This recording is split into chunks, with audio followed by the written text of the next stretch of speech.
Gracias. Este tema es básico, importante, fundamental en la doctrina de Dios, en las doctrinas de Dios, todos los entendimientos que nos pueda llevar la Biblia. Este tema es fundamental. Decía yo al pastor que iba a empezar con el pie derecho, pero no sé si es con el pie izquierdo o con el pie derecho este año, dando a clase acerca del infierno. Me gustaría escuchar si alguien tiene una referencia en su mente o desde que tiene uso de razón, qué idea tiene del infierno. Y con mucho gusto escucho comentarios, si alguien quiere levantar su mano. No soy yo, ya ven, yo no los empujo a que hable cada uno, pero no sé a qué les invita a pensar cuando escuchan la palabra infierno. Ausencia de la presencia de Dios, ausencia total de la presencia de Dios, ¿verdad? Una lejanía total de Dios, ¿verdad? Sí, muy bien. Entonces un lugar de sufrimiento, de total, tal vez arrepentimiento o pena por no tener la gracia de Dios. Gracias, Gerardo. Sí, hermana, allá atrás, gracias. Muy bien. Ok, es interesante eso. Si Dios está en todas partes, si Dios es soberano, si Dios está al control de todo, su dominio y su control está presente, pero no está ahí su gracia, no está ahí su bendición, no está ahí todas las cualidades del gozo que podríamos tener en su presencia, ¿verdad? En su reino. Creo que es lo que entiendo. Pues sí, habrá quienes escuchan infierno y lo primero que piensan es matrimonio, o piensan los impuestos, o no sé, cada quien tiene su propia referencia, su propia alusión al infierno, pero en el tema bíblico es muy delicado que lo tomemos a la ligera por varias razones, y voy a dar, ahora que vamos a leer estas razones fundamentales, pues lo vamos a ver un poco más extenso, pero les quería comentar que si no consideramos en realidad la importancia del infierno, tal vez no tengamos las dimensiones de la gracia asumidas. Eso es importante. Yo sí conozco a muchas personas que manifiestan creer en Dios, sin embargo dicen, sí, pero no creo que exista Satanás, o si existe no creo que haya un lugar que sea el infierno, que sea o deba llamarse infierno.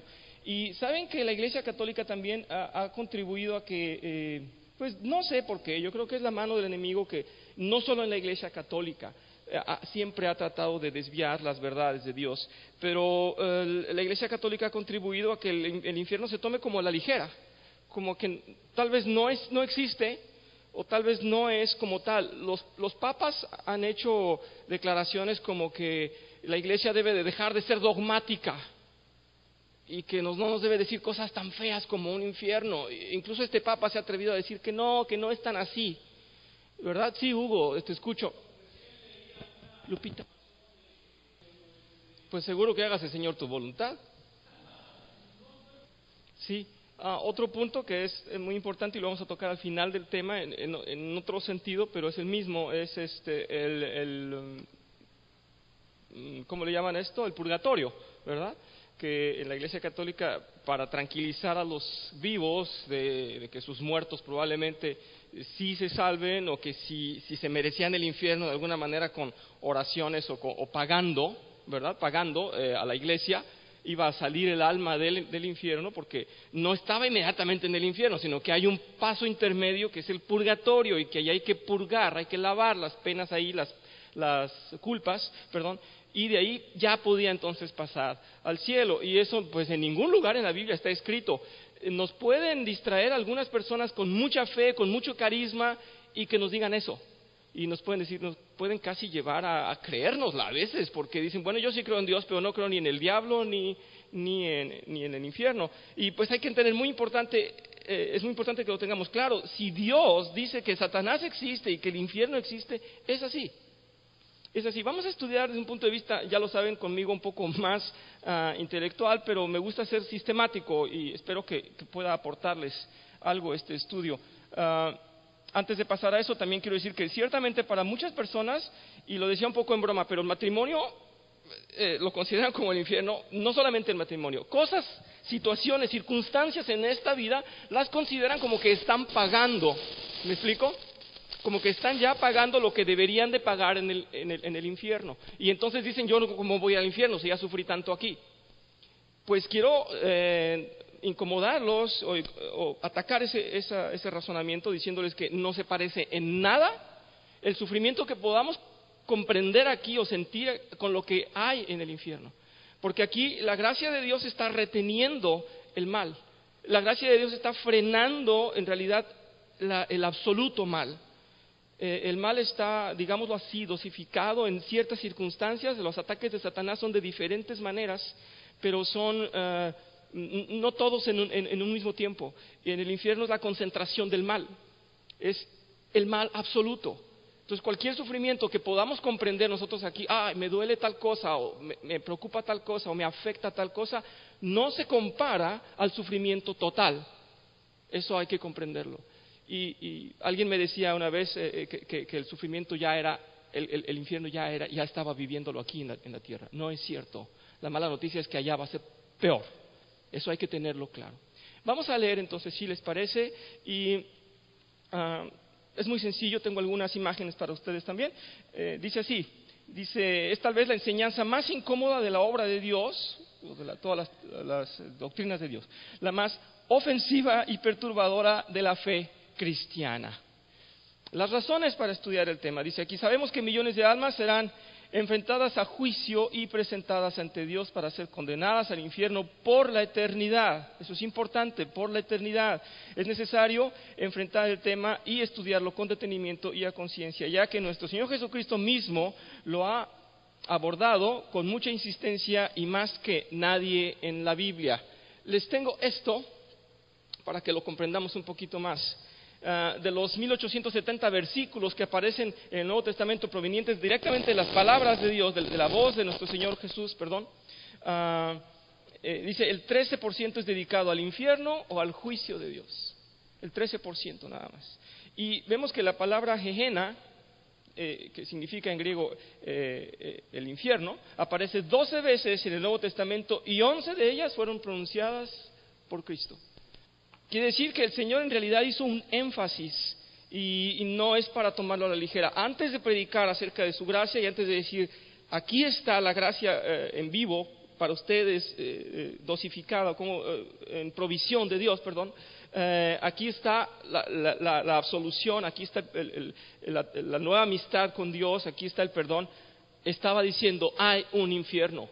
En este tema del infierno, este tema viene junto con el otro que es el cielo, pero es necesario que primero veamos el infierno para poder pasar allá. Y no es para nada evasible o que podamos desprender de toda la doctrina de Dios. No podemos quitarle el infierno, si no la gracia no tendría sentido, sino de qué seríamos salvos. Sí, Gerardo, gracias. Sí. Bien, entonces dice aquí, si queremos predicar con veracidad del Evangelio, no debemos excluir la enseñanza acerca del infierno. No debe detenernos el temor a perturbar la tranquilidad de los hombres incrédulos o creyentes. Sin el entendimiento y conocimiento del infierno, la doctrina de la salvación carece de importancia. Y en realidad eso sucede. Hoy en día en el mundo, cuando predicamos nos dicen, ¿y yo de qué quiero ser salvo? Yo estoy bien así. Yo no tengo ninguna culpa. ¿Cuál infierno? No hay infierno. Y bueno, eso es un concepto o una creencia. Vamos a analizar los conceptos humanos y ver, tal vez ustedes conocen algunos otros, me gustaría escuchar también sus opiniones y quizá de lo que aprendieron en su vida o de lo que les decía su abuelita o lo que creían ustedes. Pero los chistes nos han contado tantas cosas, ¿verdad? Se nos ha puesto la idea de que, pues primero que nada, San Pedro es el que tiene las llaves ahí en el cielo, por la cuestión esta católica de que él tiene las llaves de la iglesia, o que él es el padre de la iglesia, y que él es el que da la autorización a entrar al cielo. Y pues eso es falso, ya sabemos. Entonces todos los chistes en cuanto a que alguien entra o sale del infierno, o que elige un castigo, o elige el otro, pues no tienen sentido. Pero estamos llenos de eso, nuestra cultura está impregnada de eso. Entonces se supone que si vas a ir al infierno, pues ya vas a elegir de qué manera te la pasas allá. Lo cual pues no es cierto, pero sí estamos llenos de eso, ¿verdad? ¿Quién no ha escuchado un chiste bueno o malo acerca del infierno? En el que incluso San Pedro puede elegir tu castigo o tú puedes elegir un menú. Y pues no es así, no es así. De ninguna manera podríamos permitir a la mente ya que esté pensando en esas fantasías. El infierno es algo terrible, indeseable, insoportable. Y es lo más, como decía Patti, lo más alejado de Dios posible, lo más horrendo. Leamos por favor esto, los conceptos humanos. Los inconversos tienen diferentes conceptos del infierno, pero ninguno de ellos es correcto. Ninguno. Ustedes hablen con alguien que no crea en Dios y nada de su creencia del infierno puede ser real. Saben que los griegos, los egipcios en sus pirámides dejaban ahí escrito toda la trayectoria que iba a llevar el alma cuando moría, y al faraón se le proveía hasta una balsa para atravesar el mar de llamas y de la manera en que iba a librar los sufrimientos del infierno, y estaban ahí descritos, y entonces se le encerraba con una serie de accesorios para poder atravesar el infierno y llegar a una vida mejor. Tal vez para ellos era como el cielo, pero esa idea de que se puede librar el infierno o lidiar con el infierno no es cierta. Así es que no, ninguna de las ideas que tenga un inconverso es cierta. ¿Y saben por qué? Y aquí lo dice, porque si así fuera, estarían deseando salvación. Si estuvieran realmente en la verdad y supieran lo que es el infierno, estarían deseando salvación. Y ello mostraría que no son inconversos. Así es que no hay otra. Un inconverso está errado en su opinión del infierno. Gracias, Manuel. Sí, y en alusión a esto que dices de estar enfermos, yo alguna vez comenté, el enfermo no se da cuenta que apesta. Está en su habitación y dice, ya me siento mejor, fíjense que no estoy tan mal. Y tú vas a visitarlo y dices, wow. ¿Por qué? Porque la enfermedad está ahí. Todas las toxinas están ahí. Y él dice, no, estoy bien. Tiene que salirse, darse un baño y volver a su cuarto y decir, no estaba nada bien. ¿Sí? Bueno, hoy no estamos ya enfermos, pero estábamos enfermos, ¿no? Teníamos esa muerte, estábamos muertos, ¿sí? Entonces seguro que apestábamos. Cuando alguien te dice, estoy muerto, dices, no, pues sí hueles. Sí, un muerto apesta, no hay otra. Esa es muy bien. ¿Saben que es una de las razones por las cuales Juan el Bautista llegaba a gritar, estaba gritando, ¿verdad? Y viajaba gritando y se la pasaba gritando a todo mundo, arrepiéntanse. Pero no crean que él se sentía con un descanso de que él no tenía culpa. Juan el Bautista estaba despertando la conciencia y a la vez era una estrategia. Si tú hablas y dices arrepiéntete, el que te va a escuchar, el que va a sentirse conmovido, ¿quién es? El salvo, aquel al que el Señor ya tocó. A los otros no les importa, podrían hasta apedrearlo, pero los que iban a despertar o a reaccionar bien o positivamente eran los que eran llamados a salvación. Pastor, ¿tiene algo que comentar? Lo veo con... Dice, la doctrina del infierno es rechazada por el hombre natural, ya que perturba su entendimiento, le ofende que su obrar esté sometido a una vigilancia y revisada de tal modo que su destino, como consecuencia de sus actos, pueda tener un final doloroso. No acepta que por sus acciones deba enfrentar un juicio y que deba de dar cuentas por ello, asumiendo así un posible castigo. Es que eso es humano, volvemos, eso es humano. A mí, ¿quién me va a decir cómo hacer? A mí, ¿por qué me van a castigar? Además, ya he sufrido aquí, no tengo por qué pagar allá. Muy bien. A lo mucho que llega a su definición del infierno es a la de un lugar difícil de soportar, pero que podrá evadir si es que llega a ser real. Algunas otras ideas de que los necios expresan, acerca del infierno son, por ejemplo, que el infierno será un lugar soportable e incluso agradable. Ustedes saben que es cierto. Hay quienes piensan que no va a haber problema. Hay muchos rockeros que lo expresan en sus canciones de rock y que dicen, pues aquí va a haber la fiesta, no nos importa no estar con Dios. Si estamos en fiesta y va a ser igual allá, pues vamos a disfrutar de una vida sin temor. Esta es una reflexión que les había comentado yo hace un par de semanas, hace un mes tal vez, la leí por ahí en el internet le puse anónimo necio, porque creo que no hay otro término. Dice así, me resulta ridículo creer que Satanás habría de hacerme sufrir en el infierno por haber desobedecido a Dios, su enemigo. Wow, yo veo que a nadie le importa, nadie le comenta nada, no han desayunado. Bueno, es espantoso. En un razonamiento puramente humano y matemático, pues sí, ¿por qué voy a estar en un bando y por qué me van a castigar los del otro bando? ¿Por qué si desobedezco a Dios me va a tratar mal el que más le desobedece? Pues la verdad no es esa. La verdad es que Dios domina, como decía la hermana allá atrás, perdón, no conozco su nombre, muchas gracias, Sara. Pues Dios es soberano y todo está, absolutamente todo está bajo su control.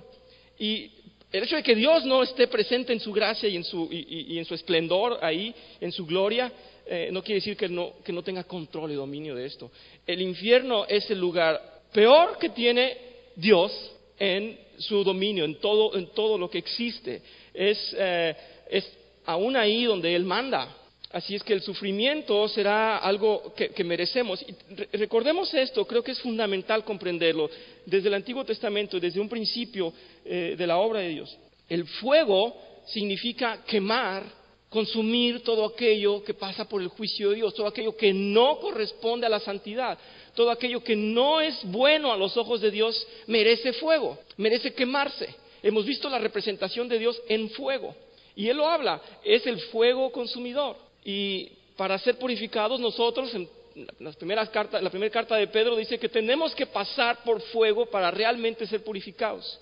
Y no está hablando del infierno en el caso de nosotros, está hablando de que todo lo que no es santo se debe de quemar. ¿Sí estamos conscientes de eso? Así es que esta frase es totalmente fuera del entendimiento de Dios.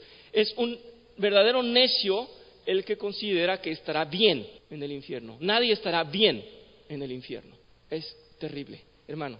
Exacto.